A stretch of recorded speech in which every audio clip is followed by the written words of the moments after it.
మీరు గతంలో ఒకసారి మాట్లాడుతున్న సందర్భంలో నాతో ఆన్ ఫోన్ కాల్ నేను మిమ్మల్ని అడిగిన ప్రశ్న, సార్ పోలింగ్ పర్సెంటేజ్ ఈ స్థాయిలో గతం కంటే ఎక్కువగా ముందుకెళ్తోంది, అది 81% రీచ్ అయిన సందర్భంలో ఖచ్చితంగా అది వ్యతిరేక ఓటు ఒకవేళ అది పెరిగితే, లాస్ట్ టైం కంటే పెరిగితే ఖచ్చితంగా ఆ కూటమికే ఛాన్స్ ఉంది, లేదు అంటే వైసీపీ వస్తుంది ఆగిపోతే, లాస్ట్ టైం కంటే ఒక్క పాయింట్ వచ్చి ఆగిపోయినా వైసీపీకి ఎడ్జెండా. బట్ ఈ రోజు చూస్తే ఎంటైర్లీ డిఫరెంట్ గా మీ రిజల్ట్ ఇవ్వడం జరిగింది. ఎగ్జాక్ట్లీ శ్రావణి గారు, మనం మాట్లాడుకుంది బిఫోర్ పోలు. తర్వాత పోలింగ్ రోజు సాయంత్రం నేను ఒక ప్రైవేట్ టీవీ ఛానల్లో మాట్లాడుతూ కూడా ఈ వ్యాఖ్య చేశాను. ఆ తర్వాత 24 గంటలకి డేటా వచ్చింది, పోలింగ్ బూత్ వైజ్, మండల wise, assembly wise, parliament data వచ్చిన తర్వాత ఆ డేటాని ఒకసారి మేము వెరిఫై చేసాం. వెరిఫై చేస్తే ఆ డేటాని బేస్ చేసుకొని చూస్తే ఎక్కడెక్కడ వైఎస్ఆర్సీపీకి అనుకూలత ఉందో ఆ లొకాలిటీస్ లేదా ఆ పోలింగ్ బూతుల్లో విపరీతమైనటువంటి పోలింగ్ జరిగింది. 92-94% కూడా పోలింగ్ జరిగింది వైసీపీ అనుకూల ప్రాంతాల్లో. టీడీపీ అనుకూల ప్రాంతాల్లో 70-72% జరిగింది. చిన్న విషయం కాదు. సో ఎప్పుడైతే మేము ఈ డేటా మొత్తాన్ని ఒకసారి వెరిఫై చేసామో ఆ ఎనాలిసిస్ లో మాకు అర్థమైంది ఏంటంటే ఈ అనుకూలత వైఎస్ఆర్సీపీకి సంబంధించింది, ఇది ప్రతిపక్షం మీద ఉన్నటువంటి అనుకూలత కాదు అనేది. కానీ ఆ రోజు బిఫోర్ పోల్ మీతో మాట్లాడినప్పుడు కానీ, లేదంటే పోలింగ్ డే రోజు వేరే ఛానల్లో మాట్లాడినప్పుడు కానీ ప్రాబ్లం ఏంటంటే డేటా రాలేదు, పోలింగ్ జరుగుతుంది. నేనేమో 5 గంటల నుండి మాట్లాడుతా ఉన్నాను టీవీలో, 5-5:30కు. ఆ రోజు రాత్రి 10:30-11 గంటల వరకు కూడా 12 వరకు కూడా పోలింగ్ జరుగుతూనే ఉంది. సో ఆ పోలింగ్ కారణంగా ఈ పోలింగ్ ఏ వర్గాలు ఏంటి అనేటువంటిది మనకు 2 రోజులు ఆగితే తప్పితే అర్థం కాదు. మహిళలు ఎంతమంది వచ్చారు, ఏ కాలనీలో, లేకపోతే ఏ పోలింగ్ బూత్ లో ఉన్న ఓట్లు ఎన్ని పోల్ అయినాయి అనేటువంటిది 2 రోజులు పట్టేటువంటి 2 రోజుల తర్వాత ఇవన్నీ చూసిన తర్వాత ఇది వైఎస్ఆర్సీపీ ప్రభుత్వానికి అనుకూల ఓటు పడింది అనేటువంటి క్లారిటీకి అయితే మేము రాగలిగాం. Okay, right. ఈ పెరిగిన ఓటు పర్సంటేజ్ లో మెజారిటీ ఆఫ్ ద ఓటు మీరు ఫీమేల్ ఫ్యాక్టర్ కి ఇస్తున్నారు. దాదాపు పురుషుల కంటే ఎక్కువగా మహిళలు వేశారు అని చెప్పి జగన్ గారి నమ్మకం, నమ్మిన సిద్ధాంతం కూడా మహిళలు, నా అక్క చెల్లెలు, నా అవ్వ తాతలను మాత్రమే ఆయన మాట్లాడుతూ ఉంటారు. ఎందుకు మహిళలు ఎక్కువగా జగన్ గారికి, ఆ ప్రభుత్వానికి అట్రాక్ట్ అయ్యారు? వాట్ ఆర్ దోస్ క్వాలిటీస్ అండి? అంటే చాలా ఏదో పరుగు పందెం పెడితే పరిగెత్తుతారు కదా ఓటేయడానికి, కొన్ని నియోజకవర్గాల్లో టైం అయిపోతుందేమో అని చెప్పి అలా చాలా ఫాస్ట్ గా నడుచుకుంటూ వెళ్ళిన ముసలోళ్ళని, లేదంటే మధ్యతరగతి వయసు వాళ్ళని చూసాం విజువల్స్ లో. సో అది ఏం ఫ్యాక్టర్స్ అంటారు?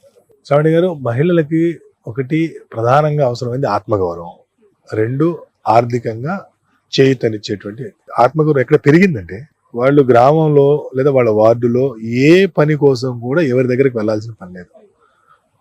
వాళ్ళకి ఏదైనా పని ఉందని వాలంటీర్కి ఫోన్ చేస్తే వాలంటీరే వచ్చి వాళ్ళకి కావాల్సిన సర్టిఫికెటో, వాళ్ళకి కావాల్సినటువంటి పెన్షనో, వాళ్ళకి కావాల్సినటువంటి ఇల్లు, స్థలమో అన్ని ఈ వాలంటీర్ రాసి పోవాల్సిన పరిస్థితి. అంటే వాళ్ళు ఒక పని కోరి ఎవరి దగ్గరికి వెళ్ళి చేతులు కట్టుకుని నిలబడాల్సినటువంటి అవసరం లేదు. It's number 1. నంబర్ 2, ఆర్థిక స్వావలంబన. 2 నెలలకో 3 నెలలకో అకౌంట్లో 10,000, 15,000. రూరల్ ఏరియాలో 10-15 వేలు అనేది చిన్న విషయం కాదు. 200 రూపాయల నుండి 300 రూపాయలు మాత్రమే ఒక మహిళ కూలి ఉంటుంది. 20 రోజుల నుండి 25 రోజులు మాత్రమే పని దొరుకుతుంది. 25 రోజులు పనికి వెళ్తే 7,500 రూపాయలు వస్తుంది. 20 రోజులు పని దొరికితే 6,000 రూపాయలు వస్తుంది. అటువంటి మహిళ అకౌంట్లో 2 నెలలకో 3 నెలలకో ఏదో ఒక పథకం పేరుతో 60,000, 80,000, లక్ష రూపాయలు దొరకడం అనేది చిన్న విషయం కాదు. సో కాబట్టి ఖచ్చితంగా ఇది మహిళల ఆర్థిక స్వావలంబన, ఆత్మగౌరవాన్ని. అందుకని మహిళలు ఎక్కువగా జగన్మోహన్ రెడ్డి గారిని ఆదరించారు. మన 55-56% మంది మహిళలు ఈరోజు ఓటింగ్ చేశారు. Okay, right. Urban and rural పూర్తిగా కన్సాలిడేట్ అయిపోయారంటారా? మొత్తం టీడీపీకి వాళ్ళేసారు, రూరల్ అంతా వైసీపీకి. రూరల్లో ఎక్కువగా వైఎస్ఆర్సీపీకి ఓటింగ్ జరిగింది. అర్బన్ లో పోలింగ్ పర్సంటేజ్ తక్కువ. ఆ తక్కువ కారణంగా సహజంగా అర్బన్ ఏరియాలన్నీ కూడా నేను ఇందాక చెప్పాను, శ్రీకాకుళం, విజయనగరం, విశాఖ, రాజమండ్రి, ఏలూరు ఇవన్నీ కూడా కొంత టీడీపీకి అనుకూలంగా ఉన్నాయనేటువంటి సంగతి చెప్పాను. సహజంగా అర్బన్ ఏరియాలో వాళ్ళకి అనుకూలంగా ఉన్నాయి. అంతకు మించి అక్కడ మీరు చూస్తే సాలిడ్ గా 74% పోలింగ్, రూరల్ ఏరియాలో 92% జరిగింది. కాబట్టి ఈ పెరిగినటువంటి ఈ రూరల్ ఓటింగ్, అందులో ముఖ్యంగా ఈ ఎస్సీ ఎస్టీ కాలనీలో పెరిగిన ఓటింగ్ అంతా కూడా వైఎస్ఆర్సీపీకి అనుకూలంగా పడిందని చెప్పడంలో ఎటువంటి సందేహం లేదు. Majority of the negative points లో రాజధాని అంశం ఒకటి అని చెప్పి మస్తాన్ గారు ఇందాక ముందు ప్రెస్ మీట్ లో చెప్పారు. తీసేయాలనుకున్న గుంటూరు, అమరావతిలో పెట్టాలనుకున్న వైజాగ్ లో acceptance. This is very sad truth. దీనిపైన మీ విశ్లేషణ ఏంటి? అంటే రాజధాని పోతుంది కాబట్టి తమ భూముల యొక్క విలువలు పడిపోతున్నాయి అనేటువంటి ఉద్దేశంతో గుంటూరు పార్లమెంట్ అంతా కూడా అధికార పార్టీకి వ్యతిరేకంగా ఓటేశారు. విశాఖపట్నంలో మేము ప్రశాంతంగా ఉంటున్నాం, ఇక్కడికి వచ్చి మీరంతా రాజధాని, రాజులు, రాజ్యాలు ఇక్కడికి వచ్చి ఎమ్మెల్యేలు ఈ గోలంతా ఉంటే మేము ప్రశాంతత పోయిద్దని చెప్పి వాళ్ళు వ్యతిరేకంగా ఓటు వేశారు. అందుకనే విశాఖపట్నం పార్లమెంటు, గుంటూరు పార్లమెంట్లో 1-2కి మించి వైసీపీకి వచ్చే అవకాశం లేదు. ఓకే. ఇక ఇది జగన్మోహన్ రెడ్డి గారికి ఇది తెలుసు. ఈ ఖచ్చితంగా అక్కడ ప్రతిబంధకం ఉంటుందని తెలుసు, ఇక్కడ వ్యతిరేకత ఉంటుందని కూడా తెలిసి కూడా ఆయన ఆ ధైర్యం చేశారు. వై నాట్ 175 అని చెప్పి వైసీపీ జగన్మోహన్ రెడ్డి పదే అన్న సందర్భం మనం చూస్తున్నాం. మీరేమో ఇక్కడ 90 to 100 చేంజ్ మీరు 94 to 104 అంటే ఒకటి లక్ష్యం పెట్టుకోవడం తప్పులేదు, కానీ లక్ష్యం పెట్టుకున్నట్టుగా ఎదురు 3 పార్టీలు కలిసినాయి కదా. ఇతని లక్ష్యం పెద్దగా ఉంది కాబట్టి అవతల 3 పార్టీలు కలిసినప్పుడు సో వాళ్ళకు కూడా కన్సాలిడేటెడ్ ఓటు బ్యాంక్ ఉంటుంది కదా. సో ఆ ఓటు బ్యాంక్ అనేటువంటిది అంత ఓటు బ్యాంక్ 46-47% ఉన్నప్పుడు 175 అనేది సాధ్యం కాదు. సో లక్ష్యం పెట్టుకోవడం దాన్ని ఎవరు తప్పు పట్టాల్సిన పని లేదు. రైట్. బీజేపీతో పదే పొత్తు పెట్టుకోవడం వల్ల నెగిటివ్ అయింది, లేదంటే డైరెక్ట్ గా అధికారంలోకి వచ్చే స్థాయి టీడీపీకి ఉంది అని మాట్లాడే వాళ్ళకి నిజమేనా?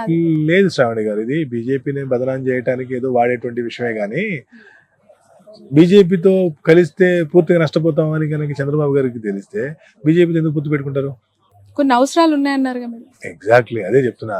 ఆ అవసరాలు బీజేపీతో ఏదైనా నష్టం జరిగితే అంతకంటే ప్రయోజనాలు ఎక్కువ ఉన్నాయి కాబట్టి పెట్టుకున్నారు. సింపుల్. ఓకే. రైట్. జనసేన ఏ విధంగా పుంజుకుందంటారు? మీ అనాలిసిస్ ఏంటి? ఎందుకు అంటే జనసేన 14-15 మంది శాసనసభ్యులు అసెంబ్లీకి వెళ్ళబోతున్నారు కదా, వాళ్ళకి మేలే కదా ఇది. కాకపోతే 10 ఏళ్ల తర్వాత కూడా ఇంకా 10-15 సీట్ల గురించి ఆలోచించాల్సి రావడం కొంచెం బాధాకరం జనసేన విషయంలో. సో జనసేనకి ఇప్పటి వరకు ఒక సింబల్ కూడా అంటే సాలిడ్ గా లేకపోవడం అనేటువంటిది వాళ్ళకి మైనస్. వాళ్ళు చాలా ఆందోళన పడ్డారు గాజు గ్లాస్ విషయంలో. అంటే జనసేన ఇక నుండి అయినా వాళ్ళు సంస్థాగత నిర్మాణం చేసుకుంటారని అనుకుంటున్నాను నేను, ఎందుకంటే 15 అసెంబ్లీలు వస్తాయి కాబట్టి. ఇక్కడ ఒక క్వశ్చన్ నేను మిమ్మల్ని అడగాలి. జనసేన పార్టీ కాపు సామాజిక వర్గం ఫ్యాక్టర్లో ఓన్లీ వాళ్ళే పవన్ కళ్యాణ్ కి అట్రాక్ట్ అవుతున్నారా, యూత్ అట్రాక్ట్ అవుతున్నారు, లేదు మిగతా సామాజిక వర్గాలను కూడా అట్రాక్ట్ చేసేలాగా పవన్ కళ్యాణ్ కి గ్రౌండ్ లో ఉందా? అంటే ఒకటండి, పవన్ కళ్యాణ్ ప్రధానమైనటువంటి ఓటు బ్యాంకు కాపు ఓటు బ్యాంకు, తర్వాత యూత్. సరే, ఆ యూత్ లో ఏ వయసు వాళ్ళు ఓటు హక్కు ఉన్నవాళ్ళ లేరా అంటే అది ఒక పెద్ద చర్చ. కానీ పవన్ కళ్యాణ్ గారిని ఎక్కువ మంది లైక్ చేస్తుంది మాత్రం రాజకీయంగా కాపు కమ్యూనిటీ. సినిమా పరంగా అందరు లైక్ చేస్తారు, irrespective of the caste, religion, అందరు అన్నిట్లో ఆయన అభిమానులు ఉంటారు. కానీ బట్ ఖచ్చితంగా ఈ ఎన్నికల తర్వాత ఆయన సంస్థాగత నిర్మాణం కొంత చేసుకుంటారని మాత్రం నేను ఆశిస్తున్నాను. చాలా సర్వే సంస్థలు కూటమికి అనుకూలంగా ఇచ్చాయి. ఆరా మస్తాన్ గారు వైసీపీ అధికారంలోకి వచ్చే అవకాశం ఉందని ఇచ్చాయి. అంటే చాలా ఏం కాదు, అనేక సంస్థలు వైసీపీ కూడా వచ్చాయి. బట్ నేను firmly definitely YCP will form the government అని నేను నా సర్వే ద్వారా అదే నిరూపితమైంది, అదే ఇస్తున్నాను. నమ్మొచ్చా వైసీపీ దీన్ని బ్లైండ్ గా నమ్మొచ్చు? ఖచ్చితంగా నమ్మొచ్చు. తప్పదు. ఎట్టి పరిస్థితుల్లో అవకాశం లేదు తప్పడానికి. తప్పితే ఎట్టి పరిస్థితులు తప్పిన తర్వాత అసలు మీరు వెళ్ళి ఇంటర్వ్యూ కూడా అడగరా? అడుగుతాను, ఎలా తప్పింది అని అడగొచ్చేమో, మీ లెక్కలు ఎలా తప్పాయని అడగొచ్చేమో. ఇప్పటికి తప్పదు. ఈసారి మళ్ళీ మీ సర్వే మరొకసారి నిజమైంది అని చెప్పి ఇంకొక ఇంటర్వ్యూలో తప్పనిసరి కలుద్దాం. అప్పుడు అనేక విషయాల పట్ల డిస్కస్ చేద్దాం. బిఫోర్ క్లోజింగ్, ఎందుకు బీఆర్ఎస్ మీద అంత కక్షపూరితమైన 0% కి పడేశారు? కక్ష కాదు అది, వాళ్ళకి వస్తున్నటువంటి ఓట్లు కూడా 0. అనేక నియోజకవర్గాల్లో వాళ్ళకి డిపాజిట్ రావట్లా. అనేక నియోజకవర్గాల్లో వాళ్ళు ఎక్కువ నియోజకవర్గాల్లో 3వ స్థానం. కాంగ్రెస్ బీజేపీ పరిస్థితి తెలంగాణలో ఏ విధంగా మీరు అనలైజ్ చేస్తారు? బీజేపీకి ఎక్కువ సీట్లు వచ్చే అవకాశం ఉంది కదా. ఓకే. అంటే అక్కడ కాంగ్రెస్ అధికారంలో ఉంది రాష్ట్రంలో. మీరు గతంలో కాంగ్రెస్ పార్టీకి భారతదేశంలో ఎక్కువ సీట్లు వస్తున్నటువంటి రాష్ట్రాల్లో తెలంగాణ ఒకటి, ఎంపీ. కాబట్టి ఖచ్చితంగా తెలంగాణ నాయకత్వాన్ని అభినందించాల్సిందే. కర్ణాటకలో కూడా ఈ రోజు అంత గొప్ప పరిస్థితి లేదు. కాబట్టి ఖచ్చితంగా కాంగ్రెస్ పార్టీ పెర్ఫార్మెన్స్ చాలా గుడ్ పెర్ఫార్మెన్స్. మిమ్మల్ని ఒక క్వశ్చన్ తో క్లోజ్ చేస్తాను. జగన్ గారికి ఈ ఎంటైర్ సర్వే చేసిన తర్వాత ఒక సలహా ఇవ్వాలి అంటే ఏమి ఇస్తారు? కూటమికి బాబు గారికి ఒక సలహా ఇవ్వాలంటే ఒక సెఫాలజిస్ట్ గా ఆరా మస్తాన్ చూసిన రియాలిటీస్ ఉద్దేశించి ఏం చెప్పగలుగుతారు? జగన్మోహన్ రెడ్డి గారు పాటిస్తున్నటువంటి సోషల్ ఇంజనీరింగ్ పాటించమని చంద్రబాబు నాయుడు గారికి చెప్తాను. చంద్రబాబు నాయుడు గారు ఏదైతే డెవలప్మెంట్ మోడల్ చూపిస్తున్నారో దాన్ని ఫాలో కమ్మని జగన్మోహన్ రెడ్డి గారికి చెప్తాను. ఇక్కడ క్రాస్ అడ్వైజ్ ఇస్తున్నారు మీరు ఇద్దరు. It's fact. ఓకే. వాళ్ళు ఇది చేస్తే ఈయన ఇది చేస్తే ఖచ్చితంగా సక్సెస్ అవుతారు. పోటాపోటీగా ఈ రాష్ట్ర ప్రయోజనాలు దెబ్బతినకుండా బాగుపడతాయి. ఓకే. కుప్పంలో ఓడగొడతామని వైసీపీ చెప్తోంది, మీరేమో గెలుస్తున్నారన్నారు. మంగళగిరిలో లోకేష్ కి, పిఠాపురంలో పవన్ కి, బాలయ్యకి రకరకాల వార్తలండి. మీరేమో క్లియర్ గా వాళ్ళందరూ గెలిచేస్తున్నారు. నిజంగా అంత క్లియర్ కట్ గా ఉందా మ్యాండేట్ అక్కడ? క్లియర్ గా గెలుస్తున్నారు. బాబు గారి గురించి అక్కడ పర్సంటేజ్ ఏమైనా? ఏం లేదు, బాబు గారు కంఫర్టబుల్ 40,000 ప్లస్ మెజార్టీతో వారు గెలవబోతున్నారు అక్కడ. పవన్ కళ్యాణ్ గారు? పవన్ కళ్యాణ్ గారు వారు కూడా 40,000 పైబడిన మెజార్టీ, లోకేష్ గారు 20,000 పైబడిన మెజార్టీతో గెలవబోతున్నారు. బాలయ్య గారు? బాలయ్య గారు 20,000 ఉంటుంది, 18-20,000 ఉంటుంది. అంటే బాలయ్య గారి విషయంలో ఎస్పెషల్లీ బీసీ కమ్యూనిటీకి టికెట్ ఇవ్వటము, ఫీమేల్ ఫ్యాక్టర్ ఇవన్నీ ఉన్నాయి కదా. అంటే ఎంత ఉన్నా కూడా అక్కడ మొదటి నుండి తెలుగుదేశం పార్టీకి స్ట్రాంగ్ హోల్డ్ ఉంది. అక్కడ ఉన్నటువంటి అందరూ కూడా ఎన్టీ రామారావు గారిని విపరీతంగా అభిమానిస్తారు, ఆరాధిస్తారు. సో కాబట్టి వాళ్ళు ఖచ్చితంగా అక్కడ తెలుగుదేశం పార్టీకి పెంచుకోండి. ఇప్పటి వరకు 83 నుండి ఓడిపోయినటువంటి సీటు హిందూపూర్. అవును, రైట్. ఇక్కడ వంగ గీత గారు చాలా టఫ్ ఫైట్ ఇచ్చారు, డిప్యూటీ సీఎం చేస్తానన్నారు. అవి ఏమీ కన్సిడరబుల్ కాలేదా గ్రౌండ్ లో? ఒకటి కమ్యూనిటీ సుమారు 1,00,000 ఓట్లు ఉన్నటువంటి కాపు కమ్యూనిటీ ఈసారి పవన్ కళ్యాణ్ గారు ఓడిపోతే కమ్యూనిటీ పరువు పోతుంది అనేటువంటి ఒక ధోరణిలోకి వెళ్ళిపోయారు. కాబట్టి ఈ రోజు చాలా తేలికగా ఆయన గెలవబోతున్నారు. Okay, right. Thank you so much Aramastan garu, మీ వాల్యుబుల్ టైం ని మాకు అందించినందుకు. ఫైనల్లీ ఈ సర్వే గురించి ఏదైనా మెసేజ్ ఇవ్వాలనుకుంటున్నారా మీ సంస్థ తరపున? ఖచ్చితంగా జూన్ 4వ తేదీ మా ఫలితాలే నిజంగా అవుతా ఉన్నాయి. జూన్ 5వ తేదీ తిరిగి మీ అందరి ముందుకు ఈ విషయంతో మళ్ళీ వస్తాను. ధన్యవాదాలు. Thank you so much. ఇది ఆరామస్తాన్ గారితో స్పెషల్ ఇంటర్వ్యూ. ఖచ్చితంగా రిజల్ట్ మాత్రం తప్పే అవకాశం లేదు. తప్పితే ఇంకా ఫ్యూచర్ ఉండదు సెఫాలిస్ట్ గా అని చెప్పి తను అభిప్రాయపడుతున్నారు. ఎందుకంటే ఆరామస్తాన్ చాలా అక్యురేట్ గా లాస్ట్ టైం లో కూడా అనేక రిపోర్ట్స్ జెన్యూన్ గా ఉన్నాయి, ఎగ్జాక్ట్లీ జరిగాయి. కాబట్టి ఇప్పుడు కూడా జరుగుతుంది, జరగబోతుంది అని నమ్మాలి అంటున్నారు. That's all for now.